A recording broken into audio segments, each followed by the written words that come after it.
नहीं है, पर यही माया है या खेल है। अग लगेगा, अग ये चीज़ होने से हो जाएगा, ये चीज़ होने से हो जाएगा, लेकिन कभी भी होगा नहीं, लगेगा।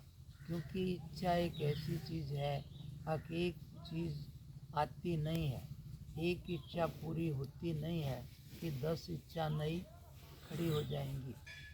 लेकिन ज़रूरत एक ऐसी चीज़ है अब जो सबकी पूरी हो जाती है।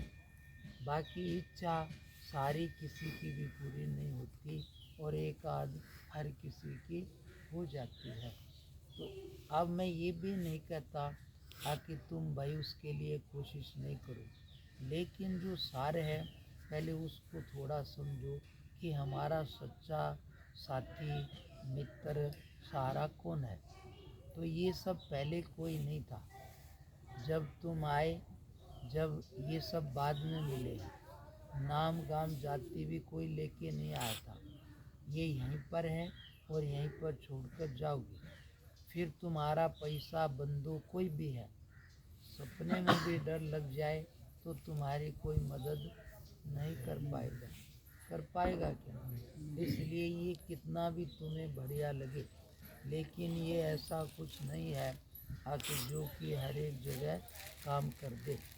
इसलिए ऐसा जान कर के ये कमाई ज़्यादा महत्व की नहीं है, लेकिन जो शुद्ध आत्मा है, परमात्मा है, उसकी थोड़ी भी कमाई हो तो तुम कहीं भी चले जाओ पूरी दुनिया में, तुम्हें ना डर आएगा, ना भय आएगा, ना कोई चिंता होगी। लेकिन संसार की चीज़ों का वो करोगे तो इससे क्या होगा, आगे ये चीज़ें तुम्हारे ज़्यादा काम की है नहीं, काम में आएंगी नहीं। इसलिए मैंने आपको थोड़े में बता दिया। फिर भी कोई भी सब चाहते हैं बढ़िया मिले, यत्न करो, लेकिन किससे मिलेगा। कोई भी आधार होना चाहिए, बिना आधार के नहीं मिलता है। आजकल तो आधार कार्ड भी चल गया, इसलिए कहते हैं। लेकिन आधार तो पहले, कोई अंधा है, कोई करोड़पति पैदा हो जाता है तो उनको ऐसे क्यों हो गया है, समझ में आया भाई। यदि कोई परमात्मा की शक्ति या कोई ऐसा करे तो इसको क्या बोलेंगे, इसको बोलेंगे भैया तो गलत कर दिया, मेरे को ऐसा बना दिया, मेरे को ऐसा कर दिया। इसलिए ऐसा कुछ नहीं है, परमात्मा की व्यवस्था है, साधारण आदमी की नहीं है। इसलिए इसको क्या बोलेंगे ताकि वो किसी और की नहीं है, उसमें गलत नहीं है।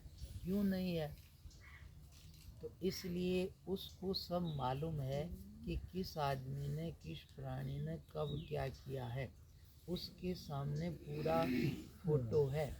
इसलिए उसके यहाँ गलत नहीं होता है। समझ में आया कि नहीं। उसको किसी का लोभ लालच नहीं है, उसके ऊपर कोई सत्ता नहीं है जिसका डर भय या उसकी सिफारिश मान ले।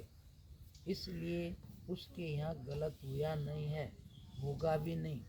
एक भी बात तुम जीवन में उतार लो तो कल्याण को प्राप्त हो जाओगे कि जो भी हो गया वो न्याय है।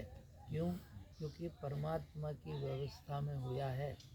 तुम्हें मालूम नहीं है तो तुम दूसरों को दोष देते हो, इसमें तुम्हारी गलती नहीं है, फिर भी किसकी गलती है।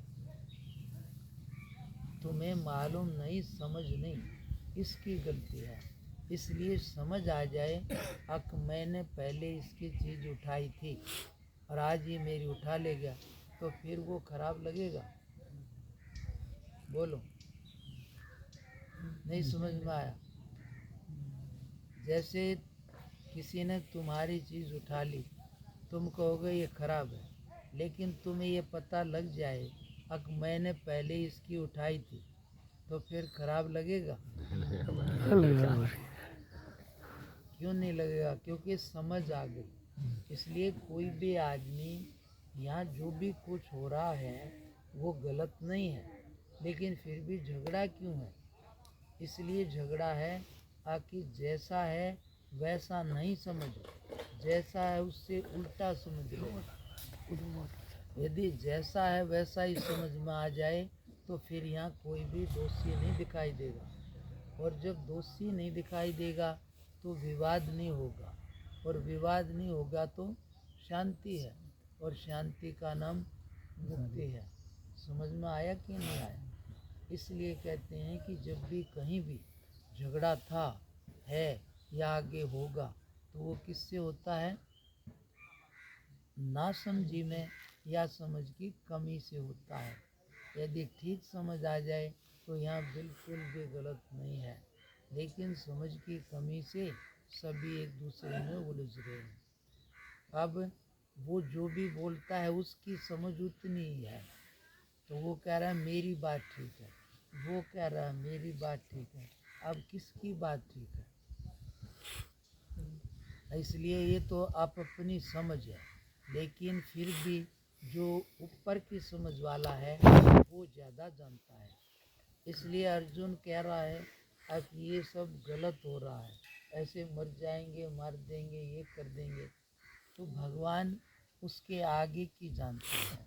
तब भगवान ने कहा अर्जुन तेरे को कम समझ है, तुझे मालूम नहीं है। वो कह रहा है ये मर जाएंगे, बोले ये सब तो पहले भी थे, अभी भी हैं और आगे भी रहेंगे, और शरीर पहले भी नहीं थे और बाद में भी नहीं रहेंगे। ना तुम्हारे नाम गाम जाती रहेगी, केवल बीच में भासते हैं। इसलिए सिद्धांत है